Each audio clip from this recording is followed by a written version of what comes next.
बस यह कहानी है एक ट्रक ड्राइवर की जो रात के अंधेरे में एक सुनसान जंगल से गुजर रहा था। कहते हैं उस इलाके में एक भटकती आत्मा है जो लकड़बग्घे का रूप ले लेती है। जो कोई भी उस रास्ते से रात को गुजरे वो फिर कभी वापस नहीं आता। कहानी शुरू होती है।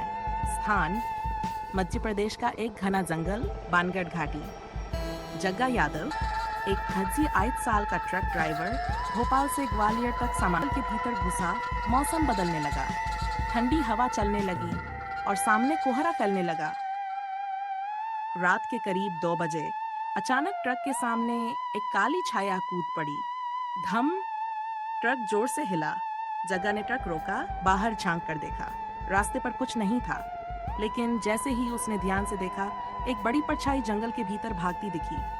उसके पैरों के पंजे लकड़बग्घे जैसे थे, लेकिन शरीर किसी आदमी जैसा था। भैया, वो क्या था? इंसान नहीं था, जानवर भी नहीं। जग्गा घबराया, लेकिन खुद को संभालते हुए बोला, शायद कोई भेड़िया होगा। यहाँ रुकना ठीक नहीं। जैसे ही वे 5 किलोमीटर आगे बढ़े, ट्रक अचानक बंद हो गया। जग्गा ने इंजन चेक किया, लेकिन सब सही था। तभी ट्रक के चारों ओर घुर्राहट सुनाई देने लगी, जैसे कोई बड़ा जानवर आसपास घूम रहा हो। फिर एक पल में ट्रक की छत पर कुछ भारी गिरा। पूरा ब्लू कांपते हुए, छत पर कुछ है। जग्गा ने डरते हुए टॉर्च निकाली और छत की ओर रोशनी मारी। वहां एक भयानक प्राणी बैठा था, आधा इंसान आधा लकड़बग्घा, लाल जलती आंखें, खून से सना मुंह। वो गुर्राते हुए ट्रक से कूदा और जंगल में भाग गया। अगली सुबह जैसे तैसे दोनों गांव पहुंचे और सारी बात एक स्थानीय साधु बाबा को बताई।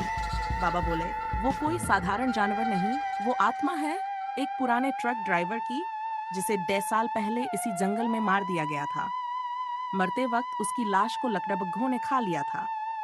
तब से उसकी आत्मा उन्हीं का रूप ले चुकी है और जो भी ट्रक रात में इस रास्ते से गुजरे उसे खा जाती है। जग्गा और बबलू सिहर गए। बाबा ने कहा, उसका शाप तभी टूटेगा जब किसी बहादुर इंसान का खून उसे डर से नहीं, हिम्मत से सामना करके देगा। 2 हफ्ते बाद जग्गा ने ठान लिया, वो उस आत्मा का सामना करेगा। वो दोबारा रात में उसी रास्ते से गया अकेले। ट्रक में उसने बाबा द्वारा दिया गया त्रिशूल और हनुमान चालीसा रखा। रात के 2 बजे फिर वही परछाई आई, लेकिन इस बार जग्गा ने ट्रक रोका और बाहर निकला। लकड़बग्घा की आत्मा गुर्राते हुए सामने आई। जग्गा बोला, तेरा डर अब खत्म होगा, आ जा सामने। जग्गा ने हनुमान चालीसा पढ़नी शुरू की और जैसे ही आत्मा पास आई, उसने त्रिशूल से उसके सीने में वार किया। एक दर्दनाक चीख हुई, जैसे पूरी घाटी कांप उठी। आत्मा आग में बदल गई और हवा में गायब हो गई।